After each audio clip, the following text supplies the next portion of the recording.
Hi everybody, welcome to lesson 6 in which we're going to translate graphs of functions. So back in 8th grade, you guys began to talk about transformations, and mostly it was with triangles and shapes, as you would translate them, which means it's a slide. You're sliding it across the paper, so it's still the same exact figure, it just physically slid over or up or left, right, down so many boxes to a new position on the coordinate plane.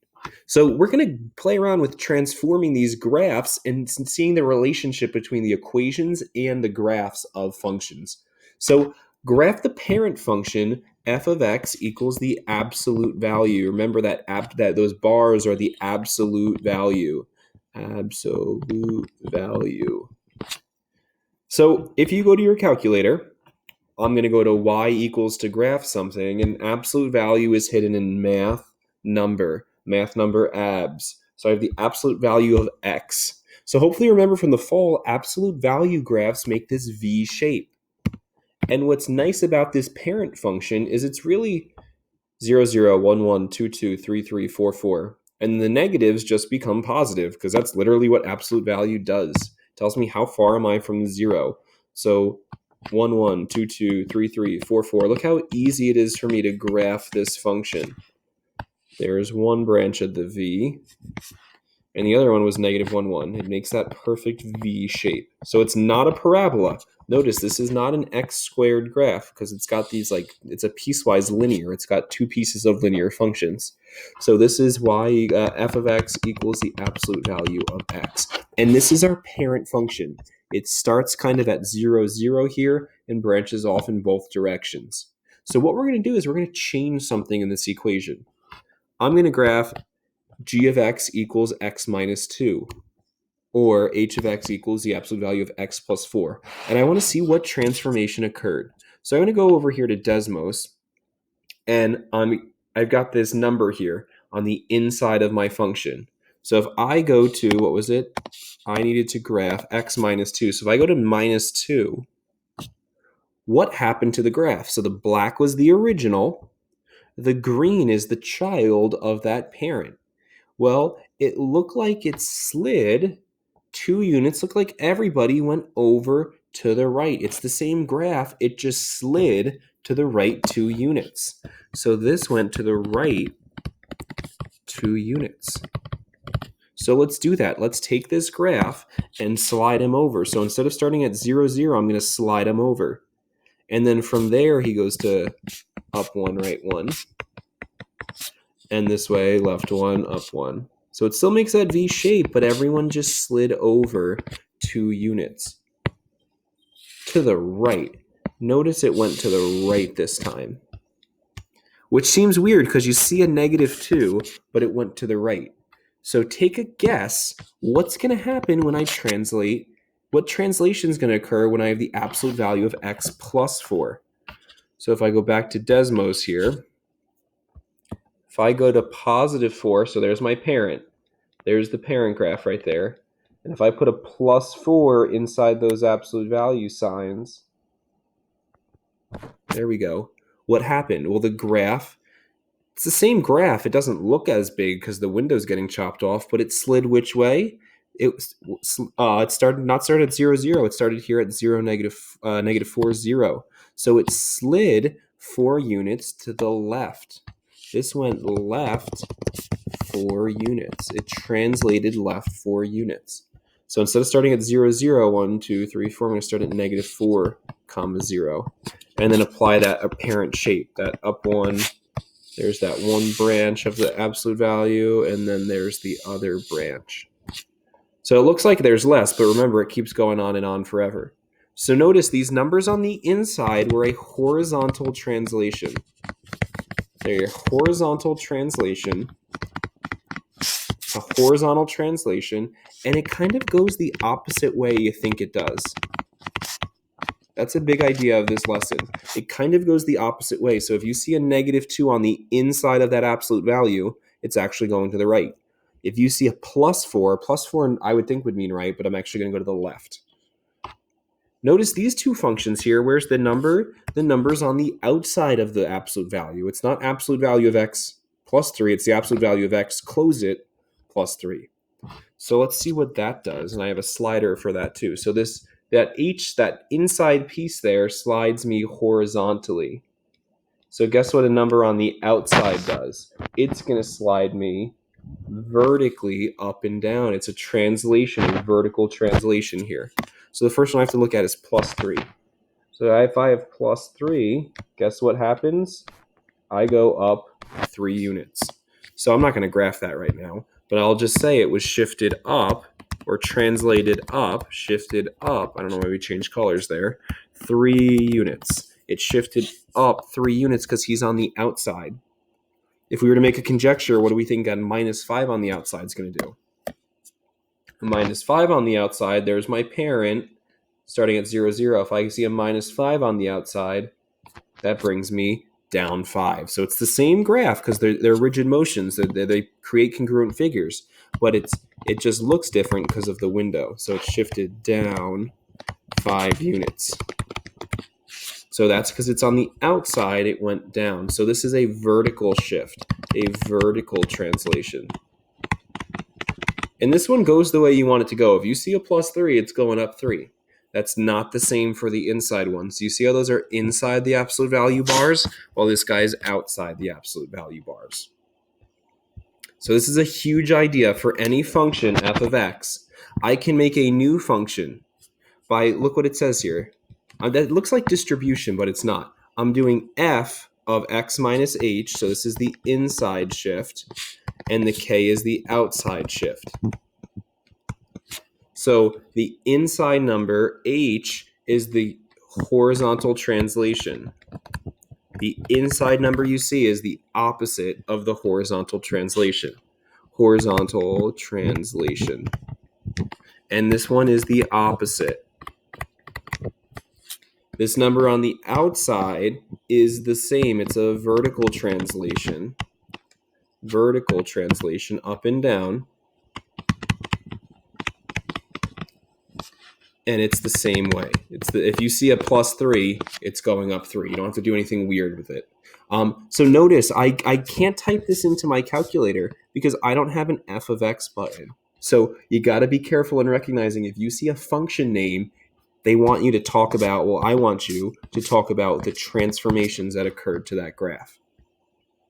So this unit is all about parabolas. So let's graph our parent parabola.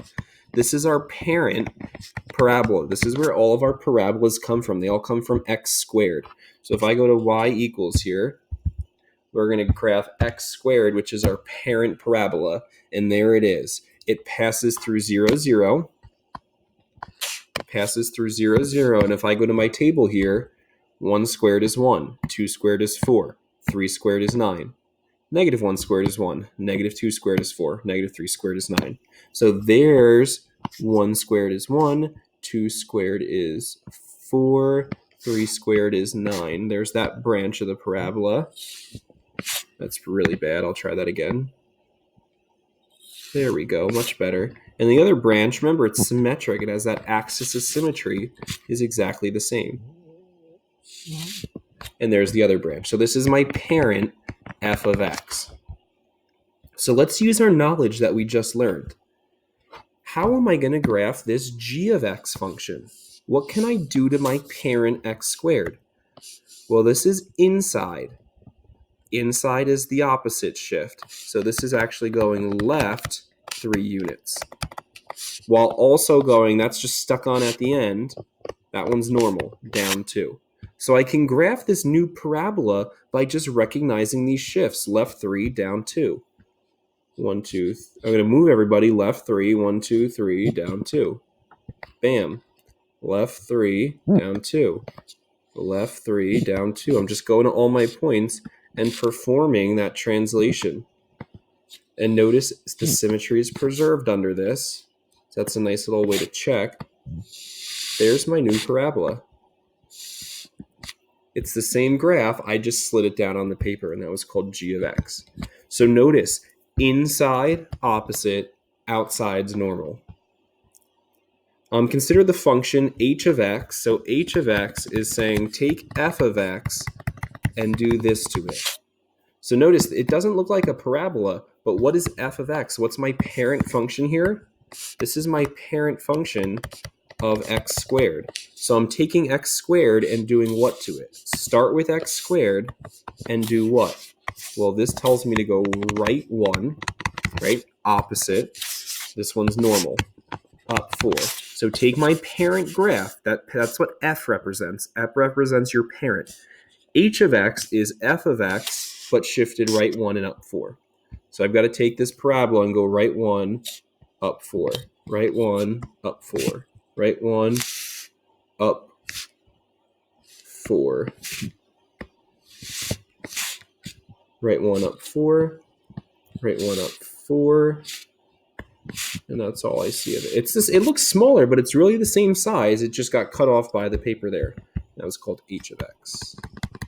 Okay, so these transformations are going to be with us for a while. Inside is horizontal, outside is vertical. Inside is opposite, outside is normal. So the graph of f of x is graphed on the set of axes below. On the set of axes, graph f of x plus 1 plus 2. So you can't type this in your calculator. You can't go to y equals right now because it says f. So what this means is start with f. Start with my parent function of f here. And do what? Well, I'm going to go left 1, that's inside, and up 2, that's on the outside. So here's my graph here. I'm going to go left 1, up 2. I'm going to find nice points on this and apply that transformation. Left 1, up 2. Left 1, up 2. Left 1, up 2. Left 1, up 2. Left 1, up 2. I'm just applying that transformation, that translation there, to make this new graph. It's still a parabola, f of x plus 1 plus 2. So it says start with f, then apply that transformation. Not too bad, right? Not supposed to be that bad. Richard was asked to transform the graph of b of x here. So here's a graph. Here's a crazy graph, b of x. Here's the equation that he's using. H of x is what? Well, it's b of x, but I did this to it. What transformation occurred here? Well, on the inside, I'm shifting right. I'm going to translate right 2 units and down 3. Notice I'm not just saying right and down. I'm saying right how far, down how far. I'm giving you a direction and a magnitude. And for those of you who are Despicable Me fans, will notice that's vector. It has a direction and a magnitude. This translation is a vector of going right 2, down 3. Gotta love Despicable Me. So consider the quadratic function here. What is the vertex of this new function? Well, what is g of x? Start with f and do what to it? Well, what shifts is that? That's going left 2 and down 3. So if I want the vertex of this parabola, I need to know this vertex. So what's the vertex of x squared minus 10x plus 29? Well, let's find that vertex. This one I can type in the calculator, x squared plus 10x. It'd be nice if I put an x there. X squared plus 10x minus 10x. Come on, coach. Come on. There we go. So if I look at my table, remember the vertex is my middleman. It's the matchy-matchy.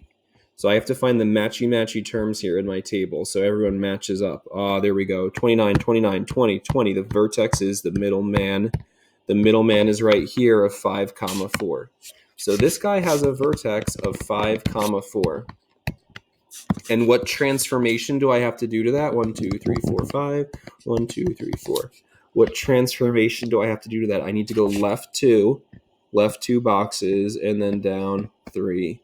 So I went left 2 and down 3 to my new vertex. The new vertex is at, well, what point is that? 3, 1.